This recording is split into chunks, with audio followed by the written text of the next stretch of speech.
Hello everyone, commerce अध्ययन में हम देखने वाले हैं फाइनेंशियल मैनेजमेंट, जो कि बीकॉम और बीबीए का सब्जेक्ट है। उसमें जो एक टॉपिक है लिवरेज, उसको डिस्कस करेंगे, इसकी मीनिंग समझेंगे क्या होता है और डिग्री ऑफ लिवरेज क्या होता है, क्या इंपॉर्टेंस है लिवरेज की। लिवरेजेस को हिंदी में उत्तोलन बोलते हैं। साइंस में आपने पढ़ा होगा जब आप हाई स्कूल में रहे होंगे तो कि क्या होता है, जैसे आप लीवर बोलते थे तो उसमें लिवरेज यूज़ होता था। ठीक है, तो उसी से उसमें तो चीज़ें साइंटिफिक तरीके से यूज़ होती थी। यहाँ पर लिवरेज का क्या मतलब है कि किसी भी फंड का यूज़ या लोन अमाउंट है तो उसका किस तरह से आप यूज़ कर रहे हैं, उसको मापना क्या होता है, लिवरेज होता है। तो फाइनेंशियल मैनेजमेंट में हम इसी चीज़ को समझने वाले हैं डिटेल में, तो बने रहिएगा वीडियो के साथ एंड तक। स्टार्ट करते हैं इस वीडियो को। मीनिंग देखते हैं इसकी। In financial management the term leverage is use to describe the ability of firm in employing long term funds having a fixed cost to enhance the return to its owners. That is, अगर हम बात करते हैं owners की, तो एक firm का जो ओनर होते हैं वो कौन हो सकते हैं, इक्विटी शेयर होल्डर्स। ठीक है, वो शेयर होल्डर्स जिन्होंने इक्विटी शेयर्स को होल्ड किया हुआ है, वो जो होते हैं वो क्या माने जाते हैं, ओनर्स माने जाते हैं, मालिक माने जाते हैं किसी भी कंपनी के, किसी भी फर्म के। ठीक है, अगर उनके पास उस फर्म का इक्विटी शेयर है तो। अब हम बात करते हैं कि फाइनेंशियल मैनेजमेंट में ये जो टर्म यूज़ हुआ है लिवरेज, ये क्या डिस्क्राइब करता है। तो एक फर्म की एबिलिटी को, मीन्स उसकी क्षमता को शो करता है। अगर वो एम्प्लॉय है, लॉन्ग टर्म फंड्स को यूज़ करती है, फिक्स्ड कॉस्ट को बढ़ाती है, अपनी जो भी उसकी एक निश्चित लागत होती है उसको बढ़ाती है, ताकि वो ज़्यादा से ज़्यादा रिटर्न दे सके, किनको, अपने इक्विटी शेयर होल्डर्स को। ठीक है, इक्विटी शेयर होल्डर्स इसीलिए इक्विटी शेयर्स में पैसा लगाते हैं ताकि उन्हें अच्छा रिटर्न मिल सके।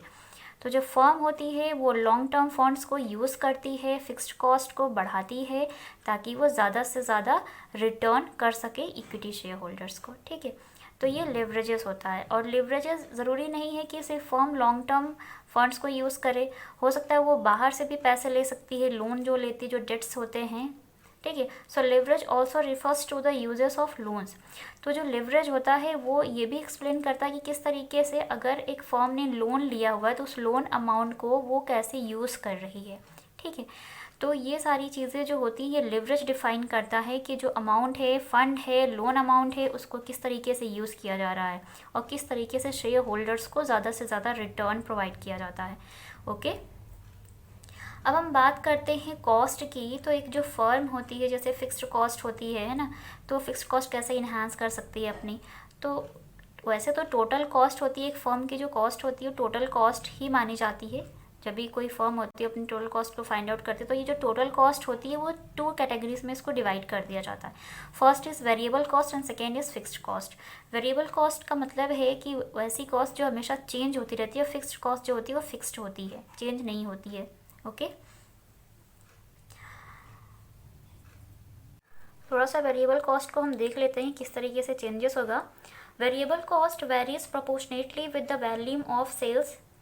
अगर हम बात करते हैं वेरिएबल कॉस्ट की, तो वो वैरी करेगी, मीन्स वो परिवर्तित होती रहेगी। किस अनुपात में, उसी अनुपात में जिस अनुपात में आपकी जो सेल्स की मात्रा है कम या ज़्यादा हो रही है, तो उसी के अकॉर्डिंग जो आपकी वेरिएबल कॉस्ट है ये क्या होगी, वैरी करेगी, चेंज होती रहेगी उसी प्रोपोर्शन में जिस प्रोपोर्शन में आपकी सेल्स इंक्रीज और डिक्रीज हो रही है। ठीक है, whereas fixed cost remains constant. और वहीं पर जो आपकी फिक्स्ड कॉस्ट होती है, स्थायी लागत, निश्चित लागत, ये क्या होती है, कांस्टेंट होती है, स्थिर होती है। इसमें कोई भी चेंजेस नहीं होता है, चाहे सेल्स ज़्यादा होगी या कम हो रही हो, उसका फ़र्क फिक्स्ड कॉस्ट पे नहीं पड़ता है, सिर्फ वेरिएबल कॉस्ट पे पड़ता है।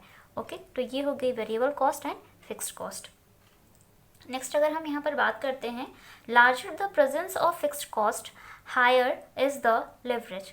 अगर हम बात करते हैं फिक्स्ड कॉस्ट की, तो अगर फिक्स्ड कॉस्ट लार्ज है, मीन्स बहुत बड़ी है, ज़्यादा है, तो ऐसे केस में जो आपका जो है लिवरेज जो है ना, उत्तोलन जो है, वो लिवरेज जो होगा वो क्या होगा, अधिक होगा। ठीक है, अगर फिक्स्ड कॉस्ट ज़्यादा है तो लिवरेज क्या होगा, अधिक होता है। If a firm is not required to pay fixed cost और fixed return, there will be no leverage. अगर एक फर्म क्या करती है, अगर वो पे नहीं कर रही है, वहाँ पर ये रिक्वायरमेंट नहीं है कि उसे फिक्स्ड कॉस्ट पे करनी है, फिक्स्ड रिटर्न पे करना है, तो वहाँ पर लिवरेज नहीं होगा। ठीक है, लिवरेज कब होता है, जब फिक्स्ड कॉस्ट भी होती है, पे की जाती है, तो वहाँ पर क्या होता है, लिवरेज फाइंड आउट किया जाता है। Clear. Higher the degree of leverage, higher is the risk and higher is the return to equity share holders.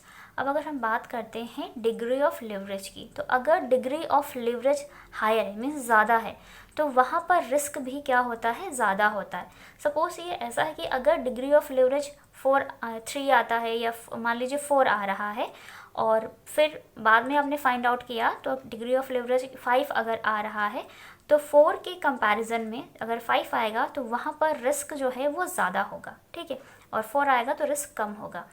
तो डिग्री ऑफ लिवरेज क्या होता है, इसको भी डिस्कस करेंगे कि डिग्री ऑफ लिवरेज क्या होता है। लिवरेजेस जो होती है वो 3 टाइप्स के होते हैं, उसे हम नेक्स्ट वीडियो में डिटेल में डिस्कस करेंगे। टाइप्स ऑफ लिवरेज क्या होते हैं, उसके लिए किस फॉर्मूला को यूज़ किया जाता है, पर्टिकुलर लिवरेज के लिए हम किस तरह से degree of leverage find out करते हैं, ठीक है। तो अगर डिग्री ऑफ लिवरेज हायर है तो वहाँ पर रिस्क भी क्या होगा, हाई होगा, ठीक है। रिस्क हाई होगा, रिटर्न हाई होगा, ओके। तो इक्विटी शेयर होल्डर्स, किसके लिए, इक्विटी शेयर, जो भी आप रिटर्न करेंगे वो क्या होगा, हाई होगा। तो सिंपल सी बात है, डिग्री ऑफ लिवरेज अगर ज़्यादा है तो रिस्क ज़्यादा है, ठीक है। अगर हम बात करते हैं डिग्री ऑफ लिवरेज हम कैसे फाइंड आउट करते हैं, so percentage change in profit, so percentage change in sales. अगर आप निकाल रहे हैं, मान लीजिए ऑपरेटिंग लिवरेज होता है, अगर आप ऑपरेटिंग लेकर निकाल रहे हैं operating leverage, degree of operating leverage find out कर रहे हैं, तो वहाँ पर आप यूज़ कर सकते हैं percentage change in operating profit and divide by percentage change in sales. तो इस फॉर्मूले को हम यूज़ करके क्या निकाल सकते हैं, डिग्री ऑफ लिवरेज को फाइंड आउट कर सकते हैं।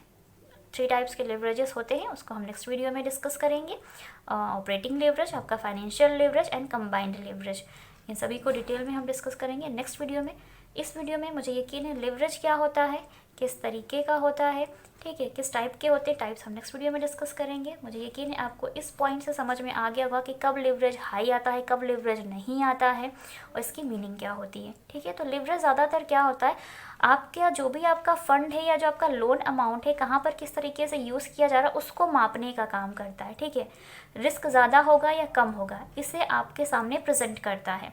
सो डिग्री ऑफ लिवरेज के अकॉर्डिंग ये चीज़ें हम चेक कर सकते हैं। तो उसके लिए हमें सबसे पहले लिवरेज फाइंड आउट करना होता है, then degree of leverages find out करना होता है। आज की वीडियो में इतना ही। मुझे यकीन है अगर आपको समझ में आ गया होगा, और अगर मैं आपको अच्छे से समझा पाई हूँ तो कमेंट सेक्शन में कमेंट करके ज़रूर बताएं। वीडियो अच्छा लगा तो लाइक करें, चैनल पर नए विजिटर हों तो चैनल को सब्सक्राइब कर लें एंड बेल आइकन को प्रेस कर लें ताकि आपको आने वाली वीडियोज़ की नोटिफिकेशंस मिलती रहें। ज़्यादा इन्फॉर्मेशन के लिए आप मुझे इंस्टाग्राम पर फॉलो कर सकते हैं।